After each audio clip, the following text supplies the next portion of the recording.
다시 찾아온 봄. 아가서 말씀으로 세 번째 드리고 있는데 1시간 정도 더 할까 하다가 오늘 시간으로다가 아가서 말씀은 일단 마무리를 지으려고 합니다. 지난 2시간에 드렸던 말씀을 상기하시면서 오늘 말씀을 들으시면 좋겠습니다. 아가서에는 두 번의 봄이 나옵니다. 아가 2장의 첫 번째 봄이 나오고 오늘 우리가 함께 읽으신 아가 7장에 두 번의 봄이 나옵니다. 그렇게 두 번의 봄이 나오는데 그 사이에 아가서 전체를 관통하는 가장 중요한 구절 세 가지가 나옵니다. 그 구절은 술라미 여인의 고백 속에서 나오는 구절들인데 먼저 2장 16절을 한번 보겠습니다. 우리 함께 읽겠습니다. 내 사랑하는 자는 내게 속하였고 나는 그에게 속하였도다. 그가 백합화 가운데에서 양떼를 먹이는구나. 자, 이 구절을 잘 기억하시기를 바랍니다. 내가 사랑하는 자는 나에게 속하였다. 아가서 이 말씀은 술라미 여인의 말이기 때문에 솔로몬은 나에게 속해 있고 나는 솔로몬에게 속하여 있다. 그런 말씀입니다. 이 구절과 비슷한 말씀이 6장에 나옵니다. 보겠습니다. 6장 3절 함께 읽습니다. 나는 내 사랑하는 자에게 속하였고 내 사랑하는 자는 내게 속하였으며 그가 백합화 가운데서 그의 양떼를 먹이는도다. 자, 2장 16절에 나오는 말씀과 비슷한데 순서가 바뀌었죠. 2장 16절에는 내 사랑하는 자는 나에게 속했다. 솔로몬이 나에게 속했다는 말씀이 먼저 나오는데 6장 3절 말씀에는 그 순서가 바뀌어서 나는 내 사랑하는 자에게 속하였고 내 사랑하는 자는 나에게 속했다 하면서 그 순서가 바뀌어 있는 것을 보게 됩니다. 큰 의미가 없다고 할 수도 있지만 비슷한 구절이 아가 본문에 연속해서 나온다는 것은 그냥 단순한 그런 기록이 아닙니다. 여기에는 그 순서가 바뀐 것에 대한 의미가 분명히 있는 거예요. 그래서 처음에 솔로몬과 사랑을 시작할 때 술라미 여인은 솔로몬은 나에게 속했다 하면서 내가 중심이 됩니다. 그런데 6장에 가서는 나는 솔로몬에게 속하였고 솔로몬은 나에게 속했다 하면서 비슷한 구절처럼 보이지만 그 중심에 사랑에 있어서 그 중심에 솔로몬이 우선적으로 등장하는 것을 보게 됩니다. 그런 후에 오늘 읽으신 말씀 7장 10절 말씀에 세 번째 구절이 나옵니다. 함께 읽습니다. 나는 내 사랑하는 자에게 속하였도다. 그가 나를 사모하는구나. 이 세 구절은 비슷하지만 구별이 되죠.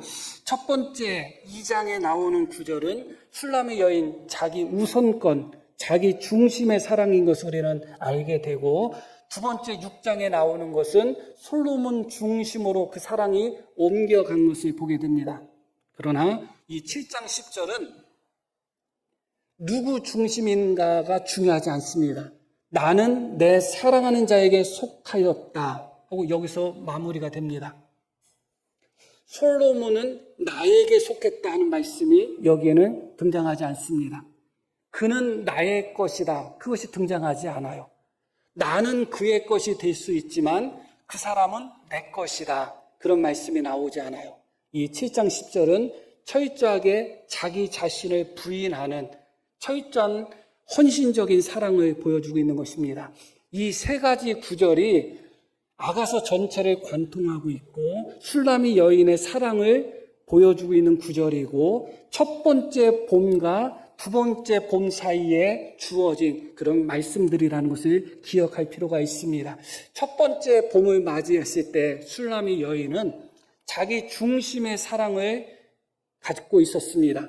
어떻게 보면 이기적인 그런 모습이었죠. 다시 살펴볼 필요가 없듯이 이미 술라미 여인의 모습 속에서 자신을 멀리서부터 그렇게 찾아 헤매고 그렇게 멀리서부터 자신을 만나기 위하여 산을 넘고 언덕을 넘어서 달려온 솔로몬을 만나주지 않습니다. 나의 사랑 나의 어여쁜 자야 일어나서 함께 가자는 노래 속에서도 이 술람의 여인은 솔로몬을 돌려보냅니다. 너무나 이기적인 자기 중심의 사랑, 자기가 그 사랑에 있어서 우선권을 갖고 있는 그런 모습을 보게 됩니다. 그런 후에 이 사랑의 관계가 한동안 무너졌다가 다시 회복이 되는데 술람의 여인이 솔로몬을 찾아서 결국 솔로몬을 만나게 됩니다. 그런 후에 두 사람의 결혼이 이루어집니다. 결혼식을 마치고 술람의 여인은 솔로몬에게 나의 모든 것을 당신에게 주겠습니다. 그렇게 고백을 합니다. 나의 언덕에 와서 나의 동산에 와서 마음껏 먹고 마시십시오. 그렇게 솔로몬을 초대하죠. 그런 후에 솔로몬이 결혼한 후에 그날 밤이 첫날 밤이었는지 아닌지는 알 수는 없지만 밤늦게 이슬이 가득한 상태에서 온몸이 젖은 상태에서 술람의 여인의 초소에 가서 문을 두드립니다. 열어달라고 하는데 열어주지 않습니다. 열어주지 않는 이유가 내가 옷 벗고 자는데 또 옷을 입어야 되나? 발 씻고 자는데 또 발 씻어야 되느냐? 그것 때문에 솔로몬이 그렇게 밤늦게 이슬에 젖은 몸으로 술람의 여인을 찾아와서 문을 두드리며 열어달라고 하는데 열어주지 않습니다. 솔로몬의 손이 문 구멍에 들어와서 억지로 문을 열려고 하는 그 순간에 그제서야 이 술람의 여인이 안 되겠다, 열어줘야 되겠다 하지만 이미 솔로몬이 떠난 상태예요. 아직까지도 술람의 여인에게 있어서는 그 사랑이 솔로몬 중심으로 옮겨가지 않았습니다. 아직까지 술람의 여인에게 있어서는 더 중요한 존재는 내가 더 중요한 것입니다.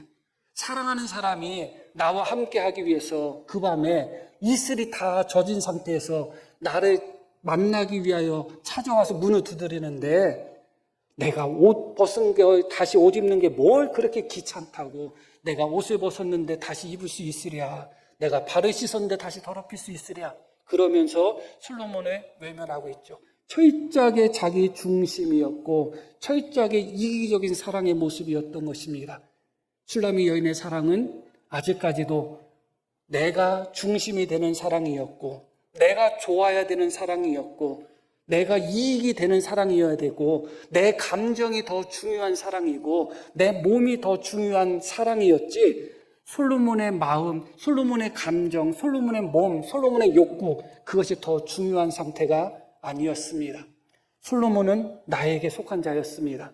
난 또 솔로몬에게 속하지만 아직까지 솔로몬이 나에게 속한 것이 훨씬 더 강합니다. 그렇게 술람의 여인은 자기 중심의 사랑 속에 빠져서 솔로몬과의 사랑을 이어갑니다. 그렇게 비록 처음에는 솔로몬은 나에게 속했고 나는 솔로몬에게 속했다 했던 마음이 그는 나에게 속했다는 말 순서를 바꿔서 나는 그에게 속하고 그는 나에게 속했다는 그렇게 순서가 바뀌고 술람의 여인의 사랑이 성숙한 그런 모습을 보게 됩니다. 그러나 그 사랑은 아직까지 상호성이 강조되는 사랑이에요. 나는 그에게 속했다 해서 사랑의 우선권이 솔로몬에게 있지만 솔로몬도 나에게 속했기 때문에 이 사랑의 관계 속에서는 언제나 상호성이 강조가 되고 있는 겁니다.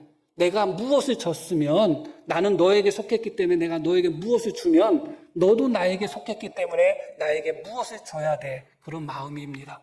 그런데 그런 술람의 여인이 오늘 본문 말씀 속에서는 그는 나에게 속했다는 말을 전혀 하지 않습니다. 오히려 나는 솔로몬에게 속했다. 거기서 멈춰버립니다. 자기 자신을 철저히 부인하는 것이고 자기 자신의 어떤 이기적인 마음, 자기의 이익을 구하고 유익을 구하는 그런 마음이 아니라 자기를 부인하는 사랑이었고 이 사랑은 서로 상호 주고받는 관계 속에서 이루어지는 사랑이 아니라 철저하게 헌신하고 희생하는 그런 사랑이라는 것을 보게 됩니다. 예수님이 우리를 사랑하시고 하나님이 우리를 사랑하시는데 그 사랑은 상호 간의 사랑이 아닙니다. 상호 호혜가 아닙니다. 우리가 하나님을 사랑했기 때문에 하나님은 우리를 사랑하시는가? 그렇지 않아요. 우리가 아직 죄인 되었을 때 우리를 위해서 독생자를 보내신 사랑입니다. 만약에 하나님께서 너희가 나를 사랑해야지 나도 너희를 사랑하겠다, 이 상호성 속에서 우리를 사랑하셨다면 하나님의 사랑은 존재하지 않을 것입니다. 그것이 아가페의 사랑이죠. 우리 예수님의 사랑도 마찬가지잖아요. 십자가상에서 예수님이 우리를 위하여 십자가에 못 박혀 돌아가시는구나 하면서 그 주님을 위하여 눈물 흘리고 그 주님께 영광 돌리는 사람이 어디 있었어요? 우리를 위하여 십자가에 못 박히신 그 주님을 향하여 모욕하고 욕하고 외면하지 않았습니까? 그런데 그 사랑이 상호성 속에서 이루어진 사랑이라면 나는 너희를 위해서 십자가를 지는데 너희는 나를 인정하지 않고 외면하고 나를 멸시해? 그러면 나도 너희를 위해서 십자가를 질 수 없지 하고 내려오신 것이 아닙니다. 철저하게 자기를 부인하는 사랑이고 그것이 아가페 사랑이고 그게 하나님의 사랑인 것입니다. 그것이 성도들에게 요구되는 사랑인 것이죠. 상호 간의 사랑 속에서 내가 중심이 되지 않고 다른 사람이 중심이 될 때 그것은 성숙한 사랑이 됩니다. 그러나 거기서 성도들은 만족할 수 없습니다. 성도들은 온전한 사랑으로 나아가야 되고 하나님의 사랑으로 나아가야 되는데 그 사랑은 바로 7장 10절에 나오는 말씀처럼 철저하게 자기 자신을 부인하는 그런 사랑인 것입니다. 그렇게 자기 중심의 사랑, 이기적인 사랑을 했던 술람이 여인이 어느 순간 자기 자신을 온전히 부정하고 부인하며 철저하게 솔로몬에 대한 헌신과 사랑으로서 나아가게 된 그런 과정 속에서 두 가지 사건이 있었던 것이죠. 그 두 가지 사건이 말씀드렸듯이 2장에서 솔로몬이 찾아왔을 때 그 찾아온 솔로몬을 맞이하지 않습니다. 맞이하지 않고 자신이 솔로몬이 떠난 후에 솔로몬을 찾아 나서는 그런 경험, 그것이 첫 번째 경험이었고 두 번째도 밤중에 솔로몬이 자신을 찾아왔을 때 솔로몬을 향하여 문을 열어주지 않았습니다. 그런 후에 솔로몬이 다시 떠난 후에 솔로몬을 찾는 경험이 있습니다. 그 두 번의 경험, 사랑하는 사람을 놓치고 사랑하는 사람을 잃어버리고 그 사랑하는 사람을 찾기 위해서 그 사랑을 다시 되돌리고 그 사랑을 다시 회복하기 위하여 매를 맞기도 하고 옷 벗김도 당하고 모욕도 당하고 어려운 고난 속에서 그 사랑을 다시 찾았을 때 그때는 자존심이 중요한 것이 아닙니다. 내 이익이 중요한 것이 아닙니다. 내가 그 사람한테 무엇을 받았는가, 내가 그 사람을 사랑함으로 말미암아 무엇을 얻을 수 있는가, 그것은 더 이상 중요하지 않습니다. 오직 그 사람이 나를 사랑하며 그 사람이 나와 함께하는 것, 그것이 중요할 뿐이죠. 그래서 이 술람의 여인은 이 두 번의 잃어버린 경험을 통해서 사랑을 배우게 됩니다. 자기 부인하는 그런 철저한 사랑, 진정한 사랑을 배우게 되는 것이죠. 더 이상 사랑은 술람의 여인에게 있어서 계산이 아닙니다. 주고받는 것이 아닙니다. 내가 더 많이 주었고 내가 더 많이 손해보았다. 그 문제가 아닙니다. 단지 사랑하는 사람에게 나는 속하였을 뿐이고 나는 그의 사랑하는 자이다. 거기서 만족하고 멈출 수밖에 없는 것이죠. 이 과정 속에서 사실 솔로몬은 수많은 여인들이 있었습니다. 후궁들도 있었고 또 정실 부인도 있었고 첩들도 있었고 참 많이 있었죠. 그럼에도 불구하고 보통 우리 같으면 어떨까요? 내가 왕이고 또 많은 여인들이 있음에도 불구하고 술람의 여인에게 구애를 했는데 두 번씩이나 내가 산 넘고 언덕을 넘어서 그렇게 달려가서 찾아갔는데 그런 나를 향하여 문도 열어주지 않고 그런 나를 향하여 만나주지 않고 떠나보냈다면 사랑의 모멸감이 너무너무 컸을 것입니다. 사랑이 깊으면 깊을수록 그 사랑이 받아들여지지 않을 때 찾아오는 절망감과 모멸감은 말할 것도 없습니다. 그냥 우연히 지나가다가 아이고 나 너 좋으니까 사귀자 그러다가 거절당한 거와 솔로몬처럼 산 넘고 언덕 넘고 그렇게 달려와서 술람의 여인을 만나려고 했음에도 불구하고 거절당한 것에 대한 그 반응의 차이는 다를 수밖에 없습니다. 그럼에도 불구하고 술람의 여인이 솔로몬을 찾아왔을 때 솔로몬은 한 번도 술람의 여인을 탓하지 않습니다. 한 번도 나무라지 않습니다. 내가 찾아갔을 때 내가 만나려고 했을 때 나를 무시하더니 지금 와서 나를 찾아? 우리 사랑 끝났어. 그러지 않습니다. 말씀드렸듯이 솔로몬에게 있어서는 많은 여인들이 있습니다. 이미 자기의 부인이 되고 첩이 된 여인들이 이미 많고 얼마든지 마음만 먹으면 새로운 여자를 자기 부인으로 삼을 수 있는 사람이 솔로몬입니다.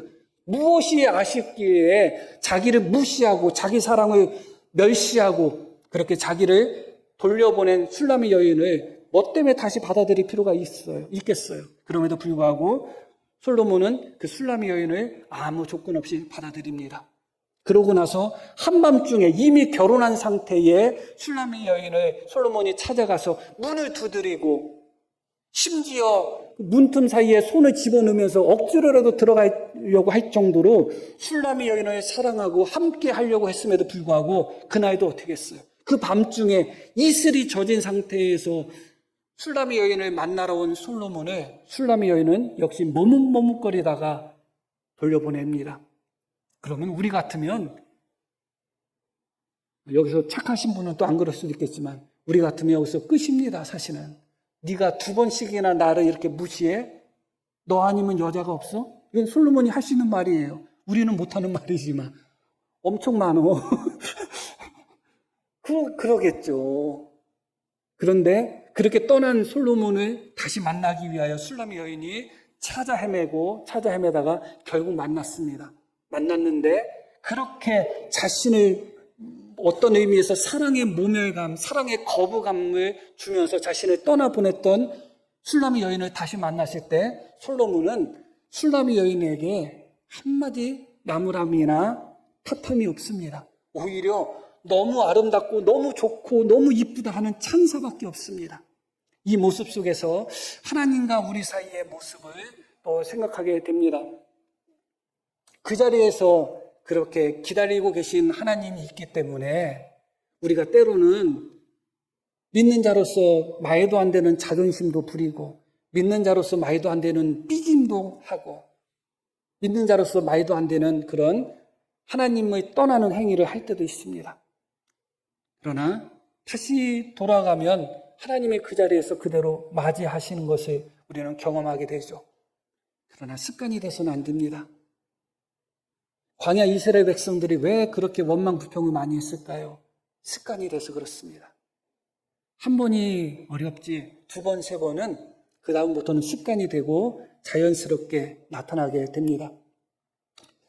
이 술람의 여인이 2번에 걸쳐서 솔로몬을 떠났고 그럼에도 불구하고 그런 술람의 여인을 아무 조건 없이 기쁨으로 받아들이는 이 솔로몬을 통해서 드디어 술람의 여인은 사랑을 배운 것입니다. 내 중심의 사랑이 아니라 너와 내가 계산적으로 주고받는 사랑이 아니라 철저하게 나를 부인하는 사랑. 그 사랑하는 사람에게 내가 외면당하고 그 사랑하는 사람에게 내가 무시당했다 할지라도 그 사람이 다시 나를 찾아왔을 때 받아들이시는 사랑. 그 사랑이 솔로몬의 사랑이었잖아요. 그 사랑을 통해서 술람의 여인은 참된 사랑을 배우게 된 것입니다. 내 자존심이 앞세워지고 내 자존심이 서야 되고 나에게 어떤 이익이 생겨야 되는 그런 사랑이 아니라 철저하게 나를 부인하는 그런 사랑, 그 사랑을 술람의 여인은 배우게 된 것입니다. 오늘 말씀이 바로 그 자기 자신을 부인하고 부정하는 그런 온전한 사랑의 모습을 배운 술람의 여인의 사랑의 모습을 발견하게 되는 그런 장면입니다. 자, 11절 말씀 이렇게 말씀이 이어집니다. 내 사랑하는 자야 우리가 함께 들러 가서 동네에서 유숙하자. 아가 2장에서는 솔로몬이 술람의 여인을 향해서 무엇이라고 이야기해요? 겨울도 가고 봄이 왔다. 지면에는 꽃이 피고 새들이 노래 부르고 있다. 무화과 나무가 이미 열매를 맺었고 포도나무 꽃이 피어서 향내가 진동하고 있다. 나의 사랑은 나의 어여쁜 자야. 이 말씀 아니에요. 2장 얘기하는 거예요. 일어나서 함께 가자. 그렇게 이야기했습니다. 꽃도 피었고 열매도 맺었고 새들도 노래하는 완연한 봄이고 찬란한 봄이 찾아온 것입니다. 내 집에만 머물러 있지 말고 나와 함께 일어나서 함께 가자. 그러나 그때 술람의 여인 첫 번째 봄, 그 찬란한 봄, 그 완연한 봄, 그때 솔로몬의 노래 속에서 나와 함께 가자는 외침이 2번씩이나 있었음에도 불구하고 술라미 여인은 응답하지 않았습니다. 그때는 철저하게 술라미 여인은 자기 중심의 사랑을 하고 있었기 때문에 그렇습니다. 그런데 놀랍게도 자기를 부인하는 참된 사랑을 배운 후에 오늘 말씀 속에서 그 위치가 바뀝니다. 오히려 오늘 말씀 속에서는 술라미 여인이 솔로몬을 향해서 우리 일어나서 함께 가자고 이야기합니다. 첫 번째 봄에서는 솔로몬이 술라미 여인에게 함께 가자고 그렇게 애원하고 외치고 노래 불렀어도 외면당했는데 놀랍게도 다시 찾아온 이 봄 속에서는 술라미 여인이 먼저 솔로몬에게 함께 들러 가자고 합니다. 내 사랑하는 자야, 우리가 함께 들러 가서 동네에서 유숙하자. 이어지는 말씀. 우리가 일찍이 일어나서 솔로몬과 함께하는 시간이 너무너무 안타깝고 아쉽습니다. 그래서 일찍이 일어나서 조금이라도 솔로몬과 더 함께하고자 하는 마음, 일찍 일어나서 포도원으로 가서 포도 움이 돋았는지 꽃들이 펴졌는지 석류꽃이 피었는지 보자. 거기에서 내가 내 사랑을 너에게 주겠다. 그렇게 이야기합니다. 2장의 봄과 7장에 나와 있는 봄의 모습이 약간 달라요. 2장의 봄은 꽃이 활짝 피었습니다. 무화과 나무가 이미 열매를 맺었습니다. 새들이 노래하는 그런 완연한 봄이고 무르익은 봄입니다. 그러나 7장의 봄은 어떤 봄인가? 포도 움이 돋았는지 꽃들이 펴졌는지 석류꽃이 피었는지 보자.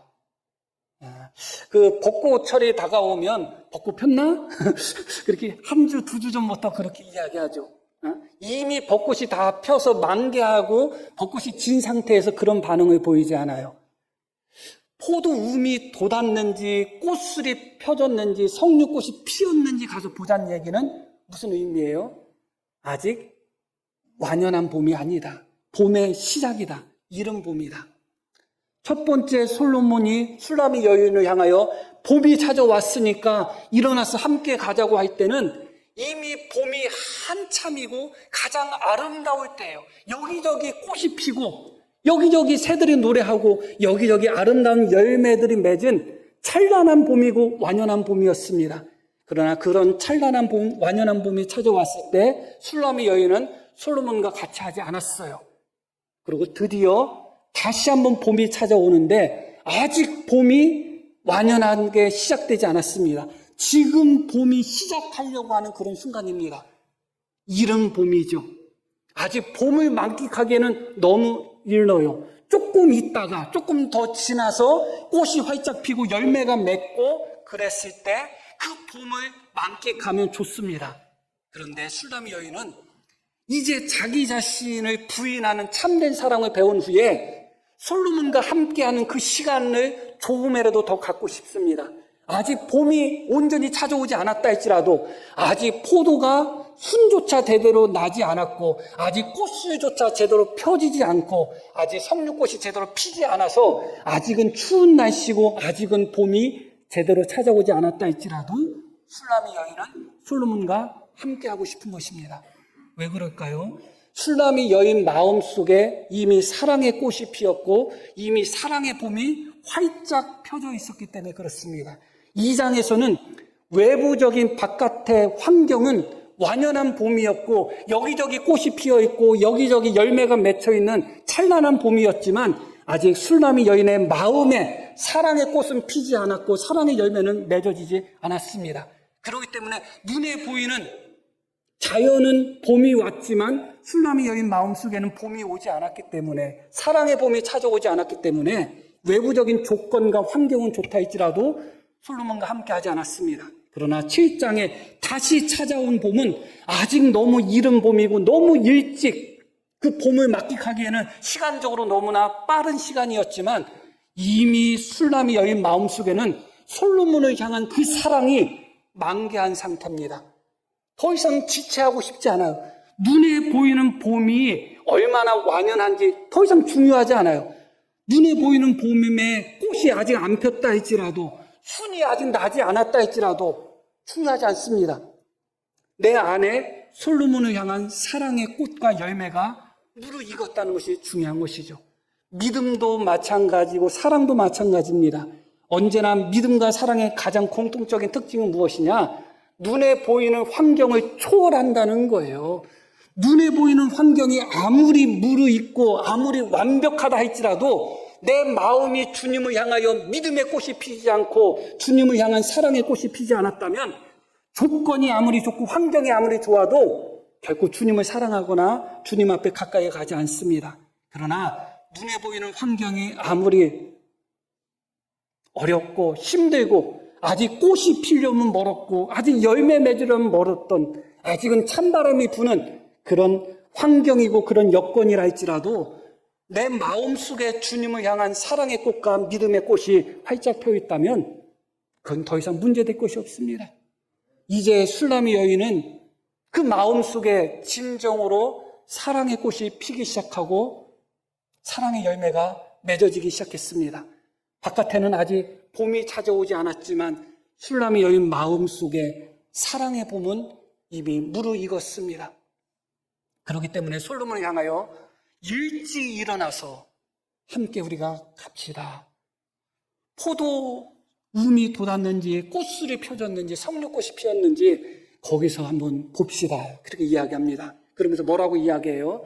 내가 내 사랑을 당신에게 주겠습니다. 그렇게 이야기합니다. 이어지는 말씀 봅니다. 합판채가 향기를 뿜어내고 우리의 문 앞에는 여러 가지 귀한 열매가 새것, 묵은 것으로 마련되었고, 내가 내 사랑하는 자 너를 위하여 쌓아둔 것이다. 거기서 내가 내 사랑을 너에게 주겠다고 하는데, 이 사랑의 열매를 이야기합니다. 이 사랑의 열매는 묵은 것과 새 것이 있는데, 이 사랑의 열매를 술람의 여인이 솔로몬을 위해서 쌓아두었다는 겁니다. 자기가 쌓아두었던 그 열매를 솔로몬에게 주겠다고 이야기하고 있는 것이죠. 어떤 장면이 떠오르나요? 아가 2장 3절 말씀에 솔로몬이 아니라 술람의 여인이 솔로몬의 사랑을 노래하는 장면이 나옵니다. 그때 무엇이라고 술람의 여인이 이야기하는가? 내 사랑하는 자는 사과나무와 같다. 내가 그 사과나무 그늘에 앉아서 쉬고 그 열매를 먹는 것이 너무 좋았다. 그렇게 이야기합니다. 그게 바로 첫 번째 봄에 맞이했던 술람의 여인의 첫 번째 사랑, 자기 중심의 사랑의 모습이었던 것입니다. 솔로몬은 사과나무와 같고 사과 열매를 맺는 사람이었어요. 술람의 여인은 솔로몬의 그 그늘이 너무 좋아요. 솔로몬이 제공하는 그 사과 열매와 같은 그런 유익들이 너무너무 좋았던 것입니다. 그래서 솔로몬을 통하여 솔로몬의 열매를 따먹고 솔로몬의 그늘에 앉아서 쉬던 술람의 여인이 이제는 자기 자신을 부인하는 철저한 사랑을 배운 후에는 내 사랑을 당신에게 주겠습니다. 내 열매를 당신에게 주겠습니다. 그렇게 바뀌었죠. 너무너무 놀라운 것입니다. 사과나무 그늘에 앉아서 그 사과 열매만 따먹던 여인이 도리어 사과나무와 같은 솔로몬에게 이제는 내 열매를 줄게요. 이제는 내가 당신을 위하여 고이고이 쌓아두고 모아두었던 이 열매를 당신에게 주겠습니다. 그렇게 이야기하고 있는 것입니다. 이게 사랑인 것입니다. 아무리 콧대 높은 아가씨도 처음에는 튕기고 콧대 세우다가도 그 남자를 받아들여서 진정으로 사랑하게 되면 그 콧대는 다시 성형외과 가도 세워지지 않습니다. 그게 사랑인 것입니다. 여전히 내가 누구를 사랑한다고 하면서 그 사람의 열매만 나한테 달콤하다? 그게 어찌 참된 사랑이라 할 수 있겠어요? 이기적이고 자기 중심인 그 사람은 내 거야, 그 사람은 나에게 속했어 하는 그런 자기 중심의 사랑인 것이죠. 이 사랑이 자기를 부인하게 될 때는 그 사람이 나에게 무엇을 주었는가, 그 사람이 어떤 사람인가 더 이상 중요하지 않습니다. 나의 열매를, 나의 사랑을 그에게 주고 싶은 마음밖에 없습니다. 이제 술람 여인은 그 모습이 변한 것이죠. 솔로몬이라는 사과나무와 같은 그늘에 앉아서 쉬면서 솔로몬이 주는 사과 열매와 같은 그런 달콤함에 취해 있던 술람의 여인이 이제는 솔로몬을 위하여 새 것과 묵은 것 모든 열매를 다 주겠다고 고백합니다. 이렇게 사랑이 바뀌었습니다. 여기서 중요한 부분이 있어요. 자, 12절 말씀을 보겠습니다. 우리가 일찍 일어나서 포도원으로 가서 포도원 우음이 돋았는지 꽃술이 펴졌는지 석류꽃이 피었는지 보자. 이것은 지금 봄이 완연한 봄이라고 말씀드렸어요? 아니면 시작하는 봄이라고 말씀드렸어요? 시작하는 봄이에요. 음도 제대로 돋지 않고 꽃술도 제대로 펴지지 않는 상태에서 무슨 열매를 맺어요? 지금은 세상은 계절적으로 놓고 보면 열매를 맺을 수 없는 계절이에요. 첫 번째 봄은 이미 무화과 나무에 열매가 맺어 있는 상태였습니다.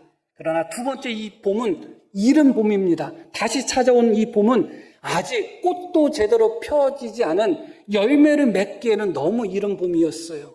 그런데 13절에 놀라운 말씀이 나오죠. 합한채가 향기를 뿜어내고 우리의 문 앞에는 여러 가지 귀한 열매가 새 것과 묵은 것으로 마련되어 있다. 아직 열매가 맺을 때가 안 되었는데 술람의 여인은 솔로몬을 위해서 주고자 하는 열매들이 가득하다는 거예요. 그러면 무엇을 의미하는 거예요? 술람의 여인 마음속에 맺은 사랑의 열매를 의미하는 것입니다. 계절적으로는 아직, 환경적으로는 아직 열매를 맺을 때가 되지 않았지만 그의 마음속에 사랑의 꽃이 피고 사랑의 열매가 맺으니까 솔로몬에게 줄 열매들이 넘치는 거예요. 첫 번째 봄은 계절적으로는 열매를 맺었습니다. 그러나 술람의 여인 마음속에는 사랑의 열매가 맺지 않았기 때문에 솔로몬을 향해서는 아무것도 줄 것이 없었어요. 이게 얼마나 아름다운 말씀인지 모릅니다. 아무리 환경이 혹독하다 할지라도 우리 안에 주님을 향한 사랑이 활짝 피면 그 꽃이 활짝 핀 만큼 주님을 향하여 드릴 열매들은 얼마든지 우리 안에 맺어지게 되어 있습니다. 그러나 아무리 환경이 좋다 할지라도 여기저기 꽃이 피고 열매 맺는다 할지라도 내 마음에 주님을 향한 믿음과 사랑의 꽃이 피지 않는다면 주님께 드릴 것이 없어요. 과부 두nep돈을 드린 과부 이야기를 아시잖아요. 그 두nep돈을 드린 그 과부의 삶은 한겨울 꽁꽁 얼은 것 같은 그런 삶이고 그런 환경 아니겠습니까? 그럼에도 불구하고 주님을 향한 사랑과 믿음의 꽃이 피고 열매가 맺으니까 그 상태에서도 자기의 생활비 전부를 주님께 드릴 수 있었던 거예요. 부자라고 해서 주님께 드립니까? 시간이 넘친다고 해서 주님께 드리겠어요? 아니면 건강하다고 해서 봉사하겠어요? 그렇지 않아요. 아무리 건강하고 아무리 돈이 많고 아무리 시간이 많아도 내 마음속에 주님을 향한 사랑의 열매가 피지 않으면, 사랑의 꽃이 피지 않으면 열매가 맺어지지 않아요. 드릴 것이 없어요. 그러나 환경적으로 고통스럽고 낙심할 수밖에 없고 어렵다 할지라도 내 마음속에 이미 사랑의 봄이 찾아오고 내 마음속에 주님을 향한 사랑의 꽃이 활짝 핀다면 주님을 향한 열매들이 얼마든지 있을 것입니다. 내가 드릴 수 있는 열매, 사랑이 부족해서 없고 믿음이 부족해서 없는 것이지 돈이 부족하고 시간이 부족하고 건강이 없어서 없는 게 아니에요. 드디어 이 여인은 솔로몬을 향하여 모든 것을 주겠다고 이야기합니다. 솔로몬을 향하여 자신이 쌓아두었던 귀한 열매, 새 것과 묵은 것을 마련해 두었는데 이 모든 것을 주겠다고 이야기합니다. 참 너무 아름다운 말씀이죠. 그런데 이 아름다운 말씀 속에서 한 가지 또 생각해 볼 부분이 있습니다. 새 것은 그렇다 쳐도 묵은 것은 무엇인가? 오래된 것이죠. 그러면 오래전부터 솔로몬을 향하여 마련해주고 저축하고 모아두었다. 그렇게 보면 되겠죠. 그러나 다르게도 볼 수 있습니다. 왜 묵은 열매가 술람이 여인에게 여전히 남아있을까? 그것은 주어야 될 때 그 열매를 주지 않았기 때문에 묵은 상태로 남아있는 겁니다. 솔로몬이 첫 번째 찾아왔을 때 나의 사랑 나의 어여쁜 자야 일어나서 함께 가자 할 때 그때 자신의 사랑을 솔로몬에게 주었어야죠. 외면하고 솔로몬은 그냥 홀로 보냈습니다. 마땅히 솔로몬에게 주어야 될 사랑의 열매를 그냥 주지 않았기 때문에 그 열매는 묵은 열매가 된 겁니다. 두 번째 찾아왔을 때 온몸이 이슬에 젖어가지고 문을 두드리면서 제발 문 좀 열어달라고 했을 때 그때 자신의 사랑의 열매를 솔로몬에게 주었어야죠. 그러나 솔로몬을 그냥 돌려보냈습니다. 역시 그 열매도 그냥 묵어버렸습니다. 어쩌면 묵은 열매는 사랑할 때에 사랑하지 않고 줘야 될 때에 주지 않고 그대로 회피하고 외면하고 숨겨둔 결과로 생긴 것이 아닌가 생각하게 되는 것입니다. 하나님을 믿는 우리의 믿음도 그렇고 섬김도 그렇고 봉사도 마찬가지입니다. 주님을 섬겨야 되는 그 순간에 섬김의 열매를 주님께 드리지 않으면 그 열매는 묵은 열매로 남을 수밖에 없겠죠. 그때 그 열매를 드렸어야 되는데 그때 그 열매를 드리지 않고 외면하고 포기하고 뒤돌아서고 그렇게 숨겨두었다가 주님께 드려야 되는 그 열매를 드리지 못하고 묵은 열매들이 우리 속에 얼마나 많은가 생각하게 됩니다. 술람이 여인에게 있어서는 이렇게 새 것뿐만 아니라 묵은 것들이 가득 있습니다. 드려야 될 때 드리지 못한, 섬겨야 될 때 섬기지 못한, 사랑해야 될 때 사랑하지 못한, 용서해야 될 때 용서하지 못한 그런 묵은 열매들이 있습니다. 그런데 그런 것들을 생각할 때마다 안타깝고 아프고 가슴이 쓰릴 것입니다. 저도 제 자신을 돌아볼 때마다 주님께 드렸어야 되는 열매들을 이런저런 핑계 속에서 드리지 못했던 제 자신을 돌아볼 때가 있습니다. 돌아볼 때마다 아프고 쓰리고 가슴 아픕니다. 왜 이 열매가 묵었는가? 그때 헌신해야 될 때 헌신하지 못하고 그때 드려야 될 때 드리지 못하고 그때 충성해야 될 때 충성하지 못하고 그때 주님이 찾아왔을 때 외면하고 뒤돌아서서 마땅히 주님께 드려야 되는 열매가 나에게 묵은 열매로 남아있는 것을 볼 때 가슴이 아픕니다. 성도님들도 그런 경험이 있을 것입니다. 그러나 괜찮습니다. 왜냐하면 오히려 지금은 더 좋습니다. 지금 주님께 드리고자 마음을 결심한 순간 주님을 향한 사랑의 꽃과 믿음의 꽃이 핀다면 이제는 새 것뿐만 아니라 묵은 것까지 드릴 수 있으니까 2배로 드릴 수 있으니까 더 좋습니다. 더 많이 드릴 수 있습니다. 예전에 드리지 못한 것이 안타깝고 아쉽지만 예전에 드리지 못했던 그 묵은 열매까지도 새 것과 함께 드리면 2배로 드리는 거 아니겠어요? 2몫으로 드리는 거 아니겠어요? 그러니까 훨씬 더 좋습니다. 혹시 지금까지 주님을 향하여 남겨두었던 묵은 열매가 있다면 새 것과 함께 주님께 드린다면 우리는 2배로 주님께 드리게 되는 것입니다. 그것이 나를 위하여 쌓아둔 열매라 할지라도 그래서 나를 위하여 쌓아둔 열매에서 묵었다 할지라도 그것을 주님께 드린 순간 나를 위하여 쌓아둔 열매들이 나를 위하여 쌓아둔 것이 아니라 주님을 위하여 쌓아둔 것으로 변화되는 겁니다. 너무 놀라운 거예요. 귀한 열매가 새 것, 묵은 것으로 마련되었구나. 계속 내가 내 사랑하는 자 너를 위하여 쌓아둔 것이다. 그런데 그 쌓아둔 것이 나를 위하여 쌓아둔 거라 할지라도 나를 위하여 쌓아둔 묵은 것을 내가 주님께 드리는 순간 그것은 결과적으로라면 주님을 위하여 쌓아둔 것으로 변화되는 거예요. 평생 주님을 위해서 쌓지 못하고 평생 주님께 드리지 못했다 할지라도 평생 나를 위해서 쌓고 나를 위해서 모아두었다 할지라도 드려야 되는 순간에 만약에 그것을 드린다면 평생 나를 위하여 쌓고 모아둔 것이 결과적으로 나는 주님을 위하여 쌓고 모아둔 것으로 변화되는 것입니다.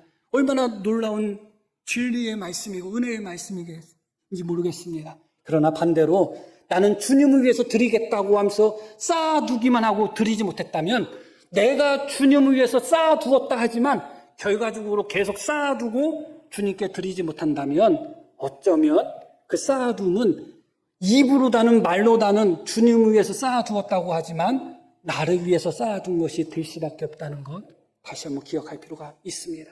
결론적인 말씀을 드립니다. 아가에는 두 번의 봄이 나온다고 말씀드렸습니다. 첫 번째, 찬란한 봄이 나옵니다. 슐람의 여인은 이기적인 사랑 속에서, 자기 중심의 사랑 속에서 솔로몬과 함께 할 수 있었던 가장 찬란한 봄을 헛되이 보냈습니다. 그러나 하나님의 은혜 가운데 다시 봄이 찾아왔습니다. 다시 찾아온 봄은 아직 이른 봄입니다. 그럼에도 불구하고 다시 찾아온 봄을 슐람의 여인은 놓치고 싶지 않습니다. 다시 찾아온 봄을 누리고 싶습니다. 아직 꽃이 피지 않았다 할지라도, 아직 열매가 맺지 않았다 할지라도, 아직 우비에 돋지 않았다 할지라도 그 다시 찾아온 봄을 솔로몬과 함께 나누고자 하는 것이죠.